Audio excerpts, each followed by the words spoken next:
Thukuru-ini wa Kiambu National Polytechnic arutwo hamwe na arutani marĩ mĩhang'o-inĩ ya monanio ma maũndũ marĩa mahotete gũthundũra.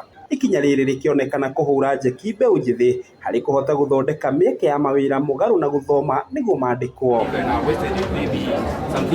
Aingĩ a mbeũ njĩthĩ thukuru-inĩ ũyũ marauga marĩ na ũhoti wa gũthondeka indo nyingĩ cia gũteithia Akenya gũtarĩ kũrora igũrũ mabũrũri mangĩ. Tũrakoya, tugakomia, tugacoka tuga-grade.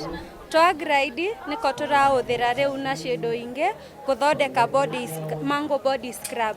Ĩno ĩkoraga ĩrĩ njega ya kũruta the dead skin ũthiũ-inĩ waku na nĩ ĩteithagia kũrugũra the pores cia skin. Ũndũ ũrĩa ũgathĩrĩirio nĩ mwarimũ mũnene wa thukuru ũyũ Sami Waititũ, kũrĩa arauga nĩ monete ũgarũrũku mũnene kuma mambĩrĩria tabarĩra ĩno rĩrĩa rĩkereka rĩa gatatũ. Nĩ ũkuona nĩ tũrathondeka rĩu nĩ tũratũmĩra soya gũthondeka yogurt. Kĩu nĩkĩo kĩndũ kĩmwe kĩrĩa tũronanio ũmũthĩ. Tondũ kũrĩa andũ magirĩtio nĩ ndagĩtarĩ kũnyua iria rĩa ng'ombe, no arabatara proteins na no arabatara andũ arĩa angĩ makĩnyua yogurt onake akona ndahenetwo nake nĩ aranyua.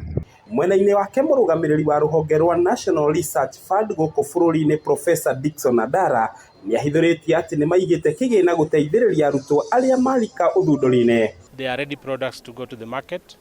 All we need is to have investors and banks pitch here to be able to support them to commercialize their products. From some of the products some of the innovations that we've seen and products we've seen are ready to go to the market. All they need is capital. We've got others of which are services, and services you can be able to self-employ yourself.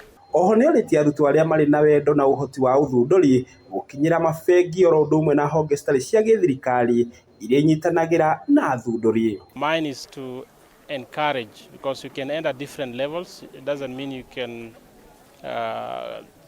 you do in terms of modular form. You can train one module, get the skills you need.